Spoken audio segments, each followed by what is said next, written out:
Hey, I'd like to welcome you to another episode of Mission Matters. My name is Adam Torres, and if you'd like to apply to be a guest on the show, just head on over to missionmatters.com and click on Be Our Guest to apply. All right, today's a very special episode. I have AJ Catoline on the line, and he's a board member and a contributor to Cinematage Magazine. He's also part of the Motion Picture Editors Guild, IATSE 700, and he's working on shows and big shows like Ted Lasso, and I mean, he's just an industry vet, so I'm excited to have him on. And just for everybody listening to this particular episode, this is part of our Milken Global Conference coverage series where I bring you the best of individuals that attended the conference, participated in it, panelists, speakers, and all of the above. AJ, welcome to the show.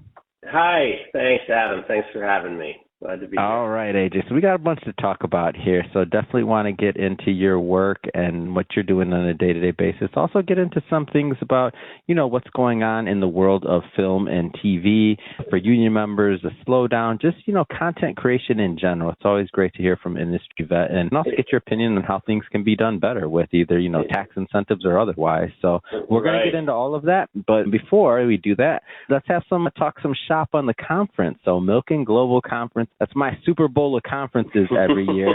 Have you been before? Is this the first time? Have you been coming for a while? Give me your background. Yeah, this was my first time. I was invited. Ooh, a newbie. Welcome. Yeah, I had a really good time. I loved it. I was invited by Kevin Clouden of the Milken Institute. He had been speaking with me for months before the conference, and as he was trying to compile his report about the challenges we're having in Hollywood. So we got to know each other, and he invited me to attend the panel that they had there at the Milken conference with a bunch of professionals and California leaders like Rick Chavez, our assemblyman who was so instrumental in getting the tax bill passed.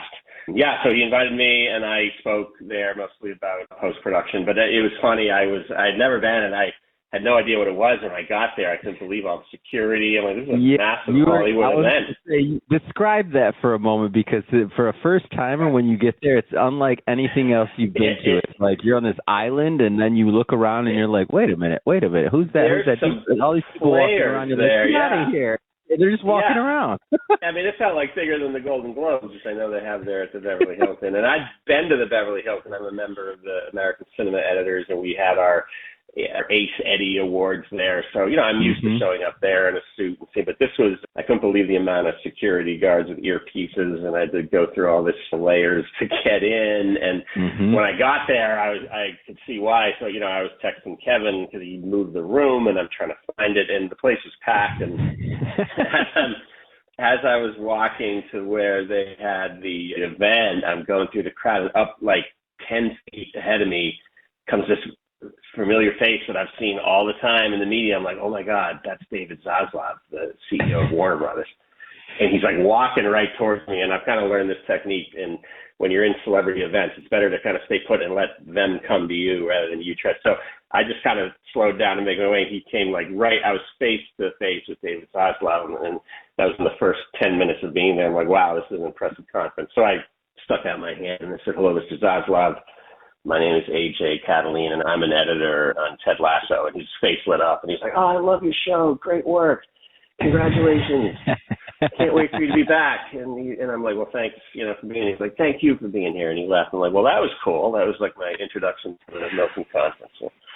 That's awesome. I love it. I love hearing these stories too, because it's just fun. And year over year, I'll tell you something, should you choose, and if you come back in future years, the fun part is it really does become a community. Like after a while, it feels like you're almost in the hallways in high school, because you're seeing some of the same people and just that familiarity. It's just kind of funny year over year. And I'm only like 4 years in, but some of the people that I've interviewed and had on this show have been there for many, many years longer than myself. And it's funny to see them here. There's some of their stories. So great stuff there. Yeah. In terms of like the content, and whether it's your panel or otherwise, I've had a lot of people in this series that are part of like in finance or longevity or other spaces. And I've had a couple in entertainment, but I'll be interested to hear from your perspective, from the entertainment side of things, like the type of content that was there or that you partook in even, and just kind of like your feel for the overall conference from that perspective. Because I like other people in entertainment just to get bigger and bigger,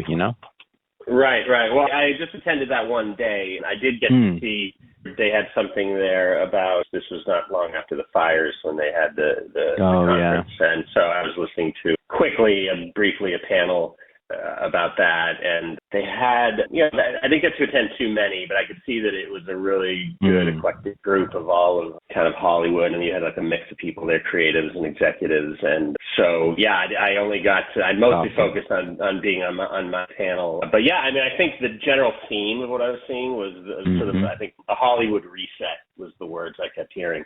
There needed to be some sort of reset in the industry to, sort of restore stability in California because, we had just been through, calamity after calamity. Obviously the whole world went through COVID, but then we had the dual labor strikes, which was very historic. And then we had the fires, which slowed a lot of productions down and delayed a lot of shows from starting up again. And then we just have the general malaise of corporate consolidation in the business and, the streaming people figuring out what to do. Speaking of Zaslav, going from HBO Max to Max and then back to HBO Max.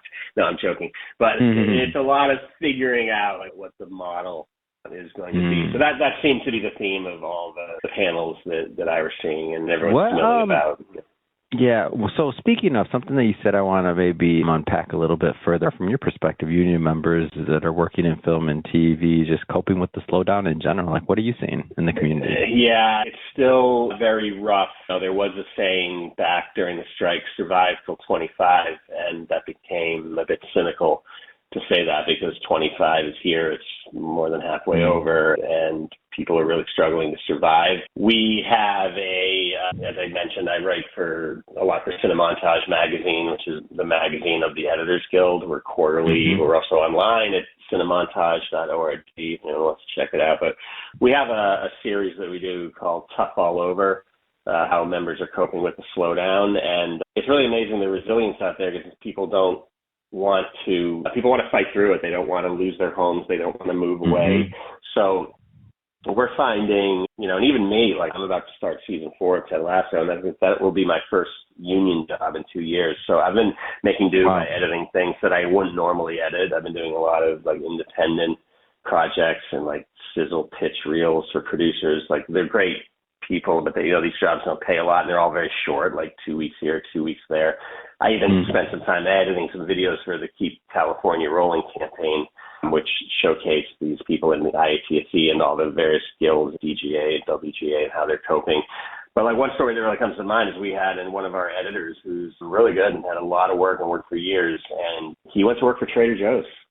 And he put on that little pen that said, hi, I'm a Trader Joe's employee. And he said he was so nervous to go because he was worried that people who knew him might come into the store. But he, rather than hide from it, he kind of embraced that vulnerability, and he posted about it on Facebook. He said, so everyone knows I'm working at the Trader Joe's out in the valley, and if you see me there, come say hi. But I'm doing this because I know the work will come back, but I got to provide for my family. And everyone loved this post, got hundreds and hundreds of loves and hearts. And and we just are like, well, that's that resilient spirit. He's back now. He's got an editing job. But, I think nobody in our business wants to believe that it's over.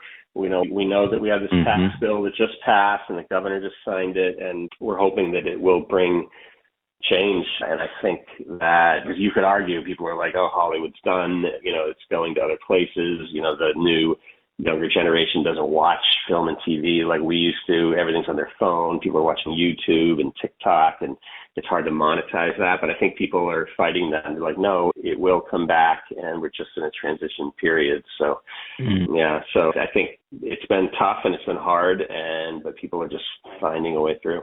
Yeah, I see that too, and that's the thing about it. But I have seen the people, more people moving out of LA, the COVID, and then after the union thing happened and all this, it's like, so it's been hit. But I do think that when we think about the resiliency of kind of even that's what's happened in the past, like even, world wars, right?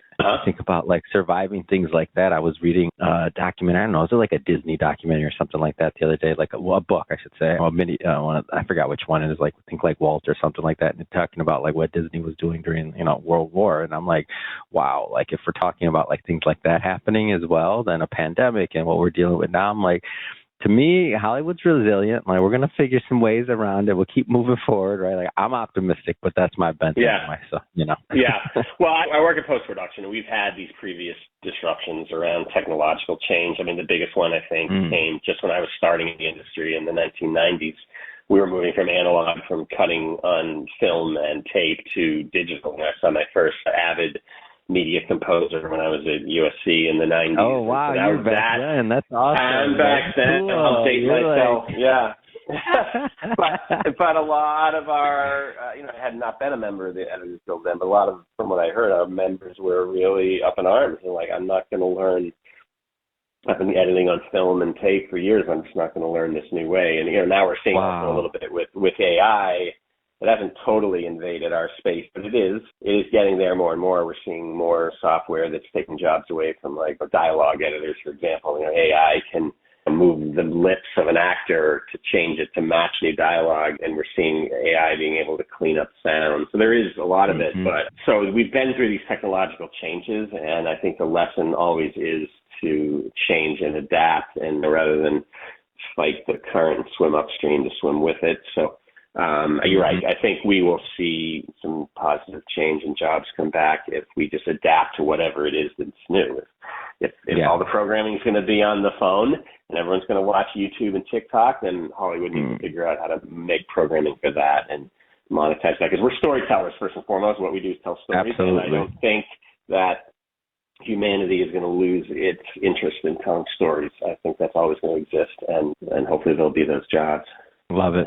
AJ, man, this has been a lot of fun having you on the show today and getting some of your perspective and really just getting to see through your lenses a bit here. So this has been great. That being said, if somebody's listening to this, watching this, and they want to follow your work, follow your journey, how do they do that? Sure. Well, you can find me online at either editorsguild.com or, as I say, cinemontage.org. I just want to add one more thing that, we did sign the tax bill and get that passed, but that fight's just beginning. So many jobs are going overseas. It's not just a question of jobs going to Atlanta or Texas. So what we need next is a federal tax incentive, and the unions are really going to join together on that. Like the United States of America, the Congress of the United States needs to protect the film industry more than just the individual states. So I had to do a union conference in Hawaii in a couple of weeks, and we're all going to be there. We're all going to talk about how we can engage our members to talk to their federal leaders, and we need a U.S.-based federal tax incentive. And so please follow that campaign, because we deserve it in America.